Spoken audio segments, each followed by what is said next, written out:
droga at ang epekto nito sa kabataan at lipunan. Ang paggamit ng pinagbabawal na gamot tulad ng shabu, marijuana at cocaine ay isa sa pangunahing problema ng lipunan.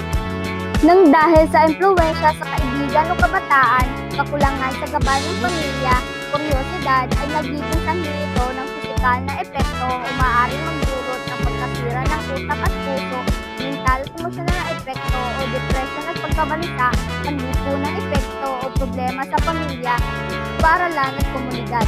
Pwede itong maagapan sa pamamagitan ng edukasyon ng kamalayan, tamang gabay ng pamilya at pagiging aktibo sa mga programang kontra droga. Hindi ka nag-iisa.